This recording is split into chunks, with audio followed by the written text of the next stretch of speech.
complex because it's far more intricate protein molecule than anything we've seen so far.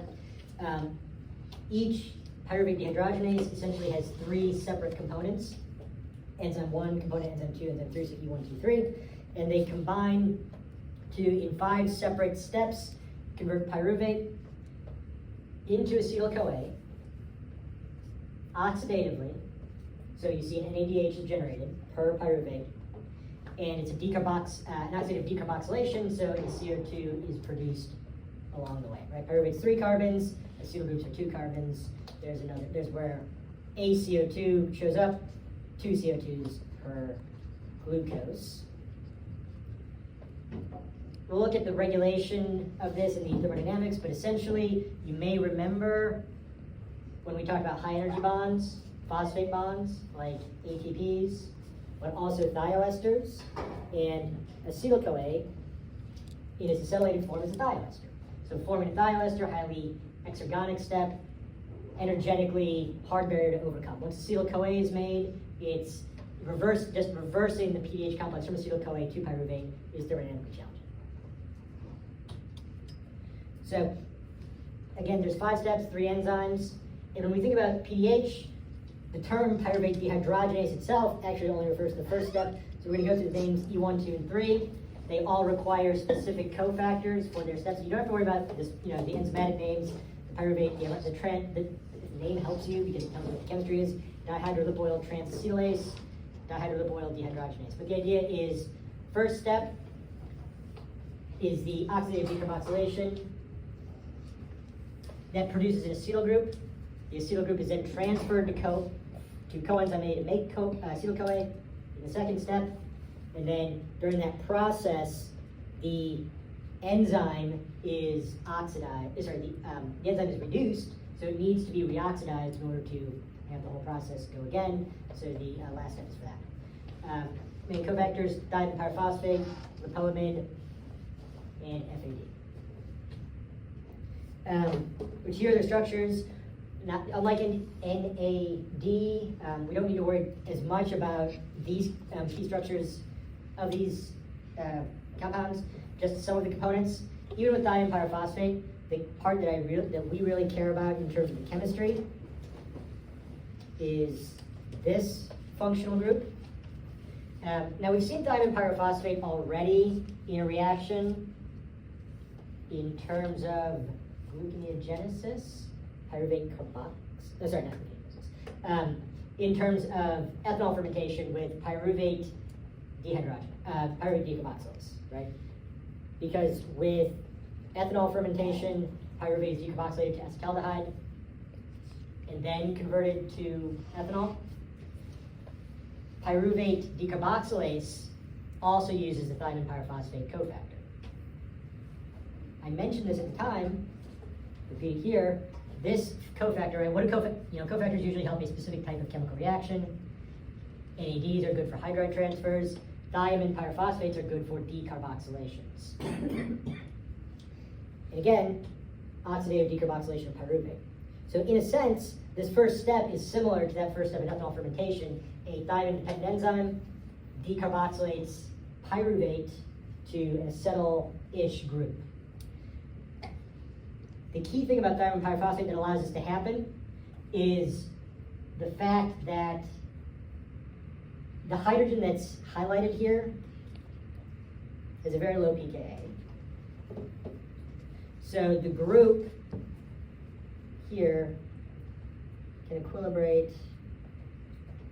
If we just draw the part that we care about, double bond, S, R, methyl group, R1, N plus, ends up with a negative charge on that carbon.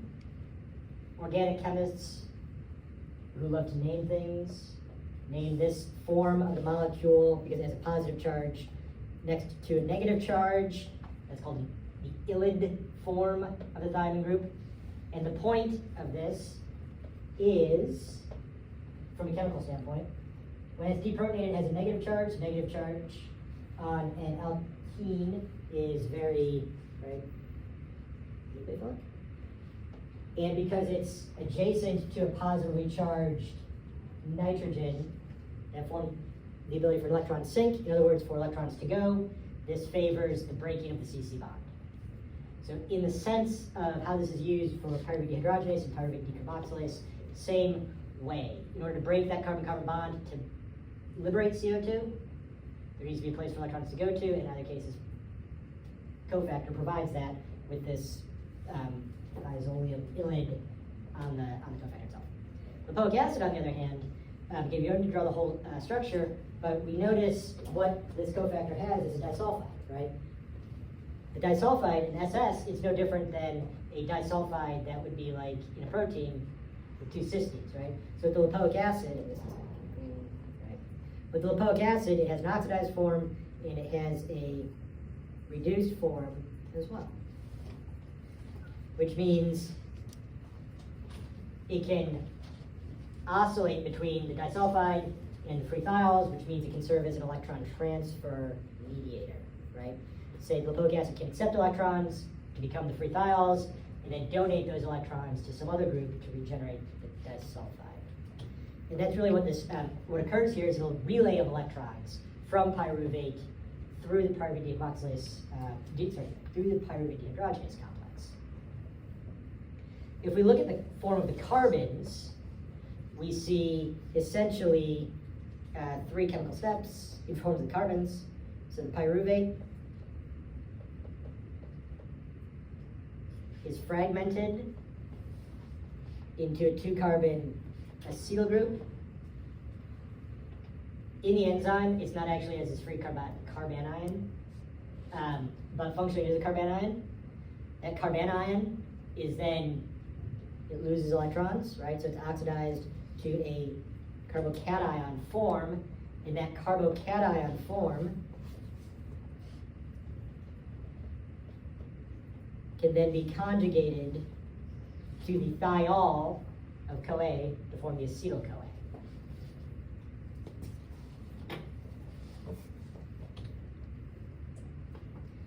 Now again, this first step takes place in these what are called E1 enzyme so we'll show the structure in a second. I guess I'll go ahead and do it because it's really quite wonderful.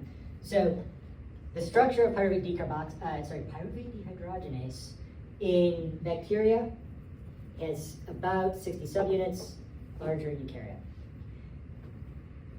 Of those, so they're organized with the E1s and E3s on sort of the outer layer, and then the E2s on an inner core.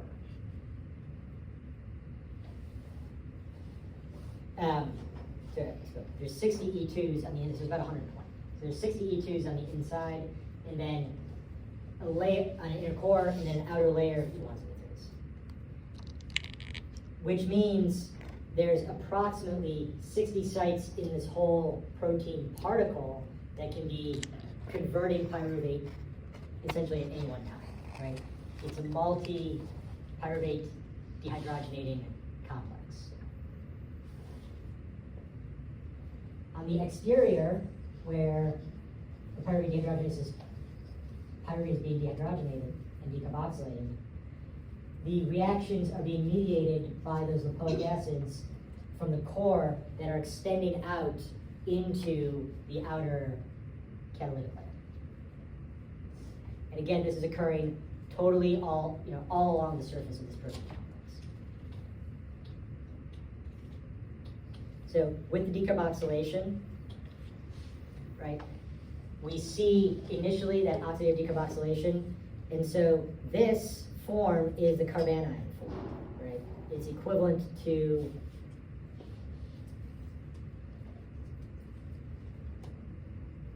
what's drawn above in the previous slide. So it's equivalent to that. But it's, as I mentioned, not actually free. It's formed as a covalent attachment to the thymine itself.